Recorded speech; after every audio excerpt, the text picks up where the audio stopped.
Bab 2537. Aku pemarah. Terbunuh.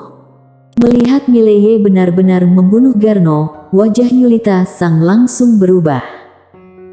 Dia tidak menyangka bahwa kekuatan pria di depannya begitu mengerikan sehingga dia akan membunuh orang begitu saja. Yulita Sang menatap Mileye, apakah kamu tahu apa yang kamu lakukan?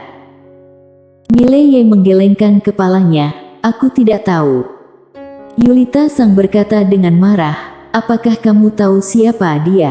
Dia adalah anak dari wakil ketua Paviliun Xianbao, anak laki-laki satu-satunya, kamu membunuhnya, apakah kamu tahu betapa serius konsekuensinya?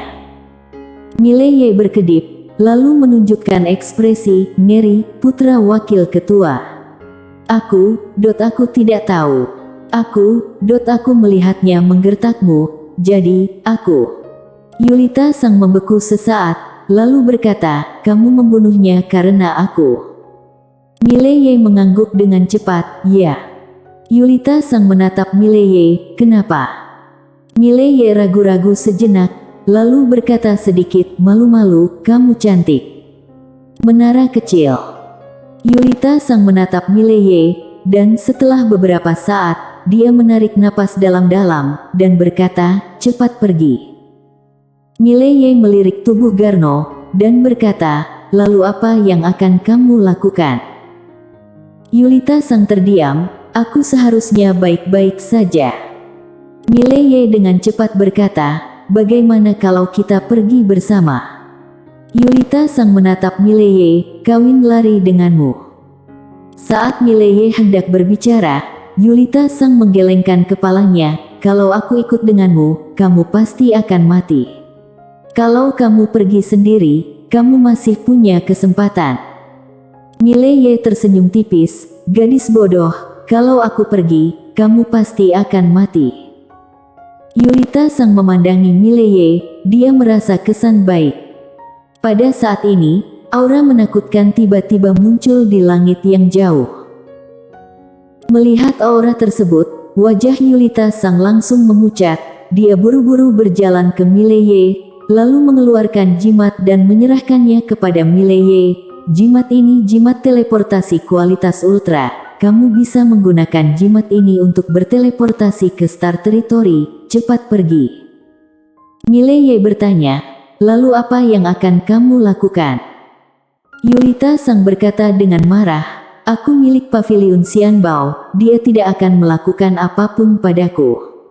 Kalau kamu tidak pergi, kamu akan mati. Selain itu, kamu juga akan melibatkan kerabatmu, bahkan kalau kamu tidak memikirkan dirimu sendiri, pikirkan tentang orang yang kamu cintai. Mileye terdiam. Pikirkan tentang Lydia dan ayahnya. Dia merasa bahwa dia terlalu banyak berpikir. Lebih baik pikirkan dia sendiri. Saat ini, Yulita Sang tiba-tiba berkata dengan marah, masih belum pergi. Mileye hendak berbicara ketika seorang lelaki tua tiba-tiba muncul di lapangan. Melihat lelaki tua ini, wajah Yulita Sang tiba-tiba menjadi pucat. Yang datang ke sini adalah wakil ketua Anando dari cabang Paviliun Xianbao di dunia ini. Anando melirik tubuh Garno, dan setelah hening sejenak, dia menatap Mileye, apakah kamu tahu dia milik Paviliun Xianbao? Mileye mengangguk, aku tahu. Anando menatap Mileye, karena kamu tahu, tapi kamu masih berani membunuh, sepertinya identitasmu luar biasa. Laporkan pendukungmu, biarkan aku melihatnya. Mileye ragu-ragu sejenak, lalu berkata, kalau pendukungku kuat, kamu tidak akan merepotkanku, kan? Anando berkata, ya. Mileye mengangguk, pernahkah kamu mendengar tentang 3 pedang? Anando sedikit mengernyit, apa-apaan ini? Belum pernah mendengarnya. Mileye berpikir sejenak, lalu berkata, penguasa waktu, pernahkah kamu mendengarnya? Anando menyipitkan matanya sedikit, tentu saja. Mileye berkata dengan tegas, dia dan aku berteman baik. Anando langsung marah, anak nakal, apakah kamu menghina IQ aku? Siapa penguasa waktu? Itu adalah dewa waktu, penguasa dunia, dihormati oleh kultivator di seluruh dunia, tapi kamu mengatakan dia adalah seorang sahabat baikmu. Apakah kamu tidak cacat mental? Setelah mendengarnya, Mileye tercengang. Sialan. Sungguh tidak masuk akal. Kenapa tidak ada yang percaya ketika dia mengatakan yang sebenarnya? Setelah pertarungan sebelumnya dengan Eka Dao, dia ingin berubah pikiran dan memulai hidup baru, tidak lagi sembrono. Tapi dia menemukan bahwa itu tampaknya tidak berhasil. Orang jujur tidak populer di dunia ini. Anando menatap Mileye, siapa kamu? Mileye berpikir sejenak, lalu berkata, seorang kultivator lepas. Anando berkata dengan marah, seorang kultivator lepas, kamu berani membunuh orang paviliun Xianbao. Apakah kamu menghina IQ aku? Katakan padaku, siapa kamu? Wajah Mileye langsung menjadi gelap, aku ayahmu, oke. Anando berang, kamu menghina aku. Kamu. Mileye pun geram, tua bangka, aku bukan hanya ingin menghinamu, tapi juga menghajarmu sampai mati. Setelah selesai berbicara, dia langsung menghilang di tempat. Di kejauhan, wajah Anando berubah drastis, dan dia tiba-tiba meninju. Bang! Saat sekeping cahaya putih meledak, Anando mundur puluhan ribu kaki jauhnya, dan ketika dia berhenti, tubuh fisik hancur, hanya menyisakan jiwanya. Satu pedang menghancurkan seketika tubuh fisik dia. Anando membeku. Mileye juga tercengang, dia menatap Anando, sedikit bingung, bukankah kamu alam tanpa batas?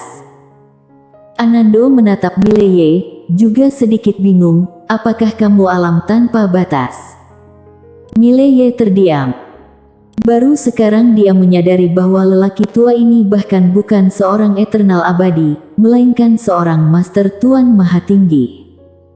Bukankah seharusnya tempat ini penuh dengan alam tanpa batas? Saat ini, Anando gemetar, Tuan muda ini, apakah kamu alam tanpa batas? Mileye memandang Anando, dan hendak bergerak, ketika Anando tiba-tiba berlutut dengan celepuk, senior. Aku tidak mengenal orang penting dengan mataku, tolong maafkan aku, senior. Mileye memandang Anando, aku membunuh putramu. Anando buru-buru berkata, itu pantas dia terima, dia menyinggung senior, dia pantas mendapatkannya. Mileye terdiam. Alasan. Saat ini, hati Mileye cukup rumit. Semua alasan di dunia didasarkan pada kekuatan yang kuat.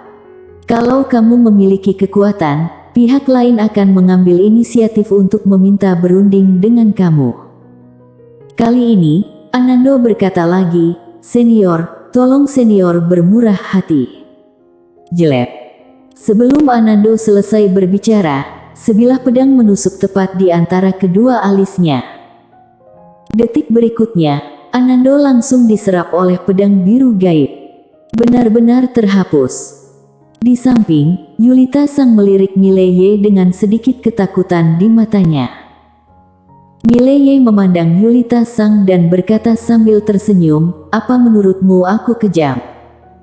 Yulita Sang ragu-ragu, lalu berkata, kamu mau mendengar kebenaran atau kebohongan? Mileye tertawa dan berkata, dengarkan kebohongannya dulu. Yulita Sang berkata dengan suara yang dalam, kalau orang tidak kejam, maka tidak bisa berdiri teguh. Tidak ada salahnya kamu melakukan ini, aku juga akan melakukan hal yang sama. Mileye sedikit penasaran, bagaimana dengan kebenarannya? Yulita Sang melirik Mileye, apakah kamu berpura-pura menjadi lemah untuk membunuh master? Ekspresi Mileye membeku. Yulita Sang ragu-ragu sejenak, lalu berkata, hal-hal yang kamu katakan kepadaku sebelumnya semuanya palsu, atau itu hanya keinginanmu sesaat, tindakan sesuka hati, kan? Mileye tersenyum dan berkata, kalau aku tidak bergerak, apa yang akan terjadi padamu? Yulita Sang terdiam. Mileye tersenyum. Nona Yulita Sang, bisakah kamu memberiku sedikit informasi tentang dunia kuno tandus besar?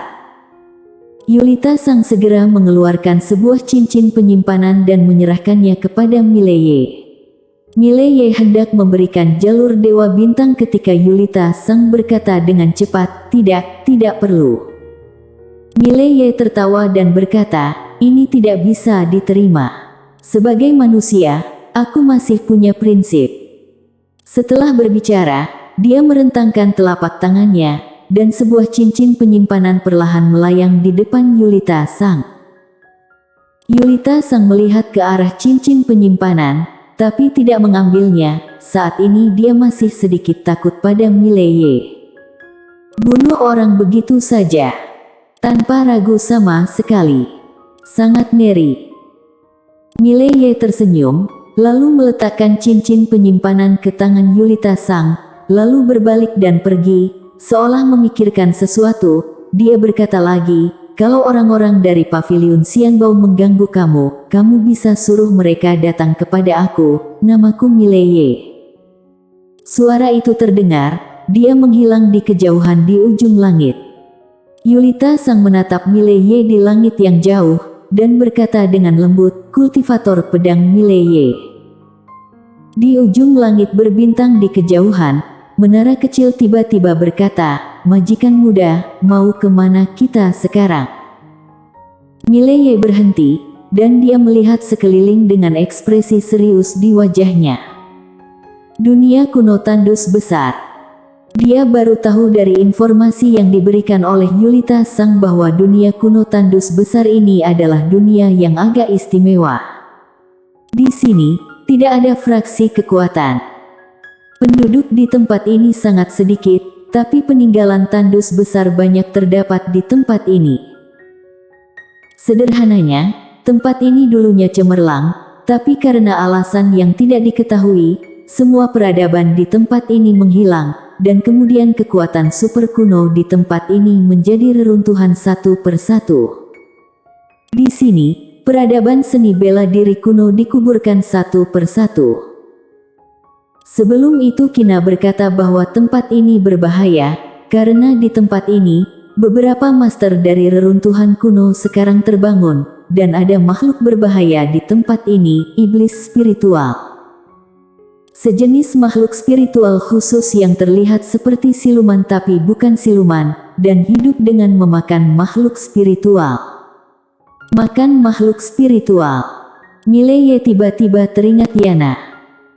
Yana sepertinya suka makan makhluk spiritual juga, tapi dia mendengar dari menara kecil bahwa setelah Yana pergi ke Bima Sakti, dia mulai menyukai makanan Bima Sakti. Memikirkan hal ini, Mileye mau tidak mau menggelengkan kepalanya. Kalau tidak ada yang peduli dengan Yana, bukankah Yana akan memakan dunia puluhan ribu surgawi habis-habisan? Terlebih lagi, kalau ketiga pedang itu tidak keluar, sepertinya tidak ada yang bisa menghentikannya. Mileye menarik pikirannya, melihat sekeliling, dan berkata, tempat ini terlalu besar. Sepertinya kalau kita ingin menemukan Ladia dan Kaksavera, kita masih harus meminta bantuan Paviliun Xianbao. Setelah selesai berbicara, dia akan mencari Paviliun Xianbao, dan pada saat ini, dia sedikit mengernyit, berbalik, ada monster berdiri tidak jauh di sana, yang terlihat seperti manusia, tapi dengan sayap dan pupil berwarna ungu tua. Iblis spiritual. Mileye sudah menebak identitas pihak lain. Iblis spiritual menatap Mileye dengan kegembiraan di matanya, seolah-olah dia sudah menemukan makanan lezat, tapi dia tidak bergerak, seolah-olah dia sedikit takut. Mileye bertanya, apakah ada masalah? Keserakahan tiba-tiba muncul di mata iblis spiritual, darah. Detik berikutnya, dia langsung menghilang di tempat dan meninju Mileye. Mileye sedikit mengernyit, apa-apaan ini? Tanpa basa-basi, Mileye menghunus pedangnya dan menebas. Jelek. Sepotong cahaya pedang robek, iblis spiritual langsung terguncang ribuan kaki jauhnya, dan ketika dia berhenti, pedang tiba-tiba menembus alisnya, memakukannya di tempat.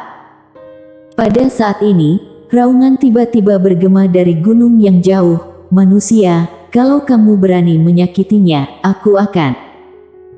Mileye tiba-tiba membuka telapak tangannya, lalu menyapunya, dan kepala iblis spiritual terbang keluar. Mileye memandang ke langit yang jauh dengan ekspresi tenang, "Aku memiliki temperamen buruk, jangan mengancamku, atau aku akan membantai klan iblis spiritual." Bersambung.